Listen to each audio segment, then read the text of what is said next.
నడితే క్లియర్గా ఉండేది వినేవాళ్ళకు కూడా. వాళ్ళు చేసిన తప్పును వాళ్ళు చెప్పుకోవట్లా. వాళ్ళు పెంచింది జీవో చూసి కూడా తెలిసి కూడా మినిస్టర్గా పనిచేసిన ఆయనకు కూడా వాళ్ళు ఇచ్చిన జీవో గురించి తెలియదంటే నిజంగా అది వాళ్ళ విజ్ఞతకు వదిలేయాల్సిన తప్ప మనం ఏం చేయలేమండి. మేము చెప్పింది అదే చెప్తున్నా అండి. ఆల్రెడీ మీరు అస్తవ్యస్తమైన ఆంధ్రప్రదేశ్ మాకు అప్పచెప్పారు. అస్తవ్యస్తంగా ఉన్న దాన్ని సెట్ చేయడానికి టైం పడుతుంది. ఇన్వెస్టర్ ఎవరైనా రమ్మంటే భయపడి పారిపోతున్నాడు మీ దెబ్బకి. ఇన్వెస్టర్ ఎవరు రమ్మంటే అమ్మో మామూలుగా వెళ్ళిపోతున్నారు. అలాంటి వాళ్ళని సెట్ చేసి తీసుకురావడానికి టైం పడుతుంది. ఇండస్ట్రీ నెలకొల్పడానికి టైం పడుతుంది. ఇందా చెప్పా మీకు, ఇదే మంత్రాలతో అయ్యే పని కాదు, టైం పడుతుంది. ఇన్వెస్టర్ని ఇన్వైట్ చేయాలి, ఇన్వెస్టర్లు నెలకొల్పాలి, ఉద్యోగ అవకాశాలు పెంచాలి, మన పర్యాటక క్యాపిటల్ పెంచాలి. తర్వాత ఆటోమేటిక్గా చిన్నగా 1 by 1 తగ్గించుకుని వస్తామండి. ఒక్కరోజులో టక్మన్ అయ్యేది కాదు ఇది. మీరు నాయకులు మీరు అడగటం తప్పు లేదు, మీరు అడగటం 100% కరెక్ట్ అని అంట. ఎందుకంటే మేము ఇచ్చిన వాగ్దానాలు మీరు గుర్తు చేయాలి. మీరు సరైన ప్రతిపక్షంగా ఉండి మేము ఇచ్చిన వాగ్దానాలు గుర్తు చేయడం నిజంగా మీరు చేసే గ్రేట్ థింగ్.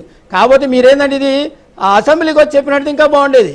మీరు అసెంబ్లీకి రాకుండా బయట రోడ్ల మీద లేకపోతే మన జగన్ గారేమో వారానికి ఒకసారి వచ్చి మైకి పట్టుకొని అది ఇదని చెప్పి కష్టమండి. మీరు అసెంబ్లీకి వచ్చి ప్రజలకు సమస్యలను కానీ మేము చేసిన వాగ్దానాలని గుర్తు చేసి మాకు చేయండి అని చెప్పి మీరు ప్రజలు పెట్టడం అనేది నిజంగా ప్రతిపక్షం మీరు చేయాల్సిన పని. అది మీరు చేయట్లా. అందుకని మేము చేస్తాం, చేయమని అంటలేదు, చేస్తాం. కాకపోతే అస్తవ్యస్తంగా ఆంధ్రప్రదేశ్ని సెట్ చేయాల్సిన బాధ్యత ముందు మొదటి కార్యక్రమం. తర్వాత ఇన్వెస్టర్లను ఇన్వైట్ చేయాలి. ఇన్వెస్టర్ భయపడ్డ ఇన్వెస్టర్ వాళ్ళ భయాన్ని తొలగించి వినాలి. ఇప్పుడు మా పవన్ కళ్యాణ్ గారు మేము 15 ఏళ్ళు కంపల్సరీ కలిసి ఉంటాం 10 సార్లు ఎందుకు చెప్తున్నారు? ఇన్వెస్టర్లో ఉన్న భయాన్ని పోగొట్టడం కోసం. ఇన్వెస్టర్స్ ఏంది రేపొద్దున మళ్ళీ వాళ్ళు వస్తే ఏమైందని భయం. ఎవరైనా ఇప్పుడు బిజినెస్ మ్యాన్, నేనైనా బిజినెస్ మ్యాన్ అనుకోండి, అస్తవ్యస్తంగా ఉన్న చోటకు వచ్చి నేనే ఇన్వెస్ట్ చేయలేను. సుభిక్షమైన పాలన, సుస్థిర పాలన ఇవ్వగలనా ఇప్పుడేమో నేను వచ్చి పెట్టగలను. ఆ సుస్థిర పాలన ఇవ్వడం కోసం ప్రయత్నం జరుగుతుంది ఇప్పుడు. అందువల్ల మీకు ఇన్వెస్టర్లు వస్తున్నారు. ఇప్పుడు మీరు చూశారు మన 5th జనరేషన్ జెట్ ఫ్లైట్స్ అక్కడ పుట్టపర్తి దగ్గర స్టార్ట్ చేశారు. క్వాంటమ్ వ్యాలీ స్టార్ట్ చేశారు, మళ్ళీ డాటా సెంటర్ స్టార్ట్ చేశారు, మళ్ళీ ఎన్సీఆర్ మెటల్ ఇండస్ట్రీ స్టార్ట్ చేశారు. దానివల్ల కొన్ని లక్షల ఉద్యోగాలు వస్తున్నాయి.